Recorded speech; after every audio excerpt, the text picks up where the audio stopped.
بسم اللہ الرحمن الرحیم۔ دوستو، آج میں آپ کو بتاؤں گا ایک حکیم کا اللہ پر یقین۔ پنجاب کے شہر گوجرانوالہ میں ایک حکیم صاحب ہوا کرتے تھے جن کا مکتب ایک پرانی سی عمارت میں ہوتا تھا۔ حکیم صاحب روزانہ صبح مکتب جانے سے قبل بیوی کو کہتے کہ جو کچھ آج کے دن کے لیے تم کو درکار ہے ایک چٹ پر لکھ کر دے دو۔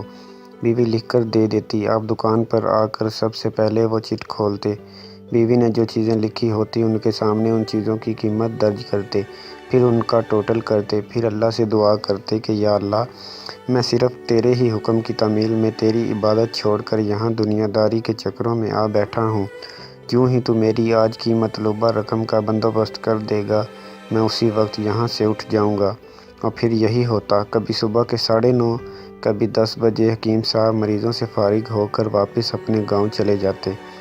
ایک دن حکیم صاحب نے دکان کھولی، رقم کا حساب لگانے کے لیے چٹ کھولی تو وہ چٹ کو دیکھتے دیکھتے ہی رہ گئے۔ ایک مرتبہ تو ان کا دماغ گھوم گیا۔ ان کو اپنی آنکھوں کے سامنے تارے چمکتے ہوئے نظر آ رہے تھے، لیکن جلد ہی انہوں نے اپنے اعصاب پر قابو پا لیا۔ آٹے دال وغیرہ کے بعد بیگم نے لکھا تھا بیٹی کے جہیز کا سامان۔ کچھ دیر سوچتے رہے، پھر چیزوں کی قیمت لکھنے کے بعد جہیز کے سامنے لکھا یہ اللہ کا کام ہے، اللہ جانے۔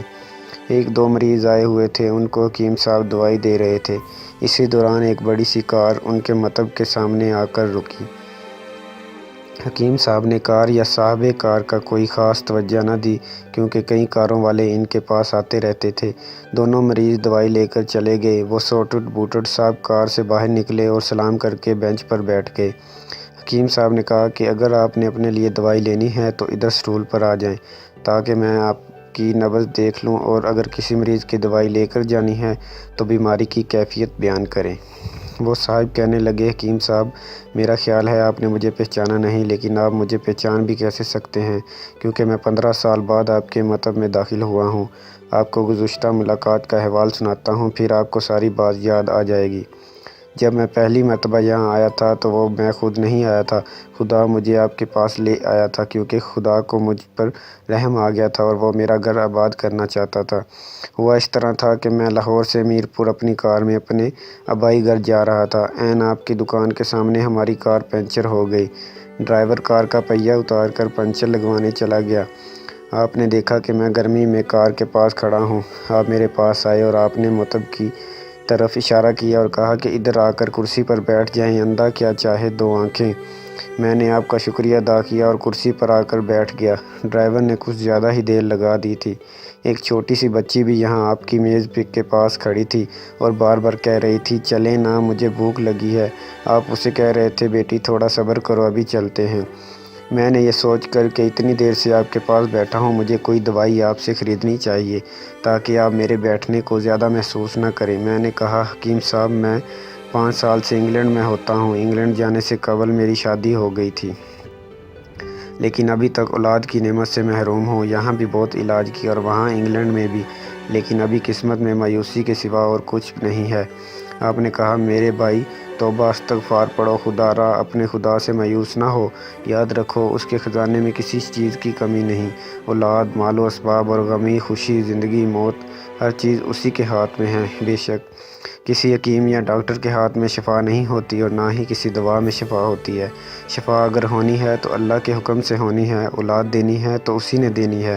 مجھے یاد ہے آپ باتیں کرتے جا رہے اور ساتھ ساتھ پوڑیاں بنا رہے تھے۔ تمام دوائیاں آپ نے 2 حصوں میں تقسیم کر کے 2 لفافوں میں ڈالی۔ پھر مجھ سے پوچھا کہ آپ کا نام کیا ہے۔ میں نے بتایا کہ میرا نام محمد علی ہے۔ آپ نے ایک لفافے پر محمد علی اور دوسرے پر بیگم محمد علی لکھا، پھر دونوں لفافے ایک بڑے لفافے میں ڈال کر دوائی استعمال کرنے کا طریقہ بتایا۔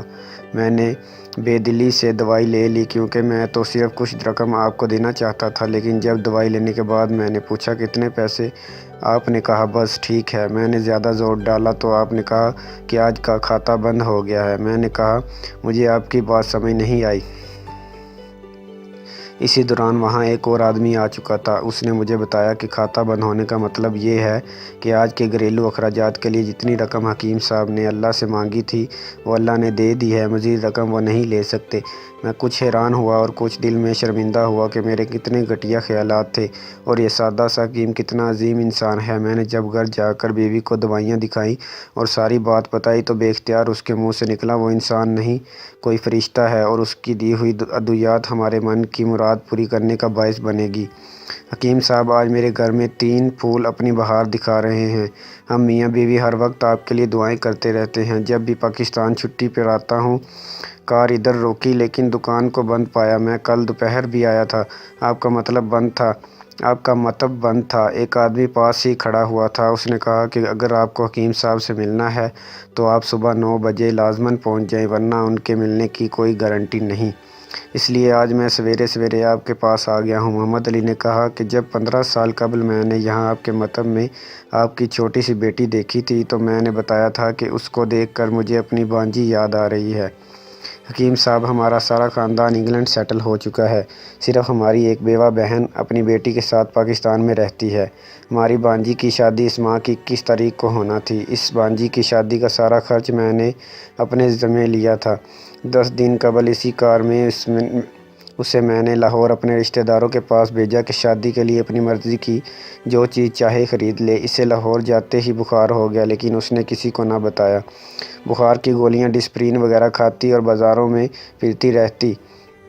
بازاروں میں پھرتے پھرتے اچانک بے ہوش ہو کر گری۔ وہاں سے اسے اسپتال لے گئے۔ وہاں جا کر معلوم ہوا کہ اس کو 102 ڈگری بخار ہے اور یہ گردن توڑ بخار ہے۔ وہ بے ہوشی کے عالم ہی میں اس جہان فانی سے کوچ کر گئی۔ اس کے فوت ہوتے ہی نہ جانے کیوں مجھے اور میری بیوی کو آپ کی بیٹی کا خیال آیا۔ ہم میاں بیوی نے اور ہماری تمام فیملی نے فیصلہ کیا ہے کہ ہم اپنی بانجی کا تمام جہیز کا سامان آپ کے ہاں پہنچا دیں گے۔ شادی جلد ہو تو اس کا بندوبست خود کریں گے اور اگر ابھی کچھ دیر ہے تو تمام اخراجات کے لیے رقم آپ کو نقد پہنچا دیں گے۔ آپ نے نہ نہیں کرنی، آپ اپنا گھر دکھا دیں تاکہ سامان کا ٹرک وہاں پہنچایا جا سکے۔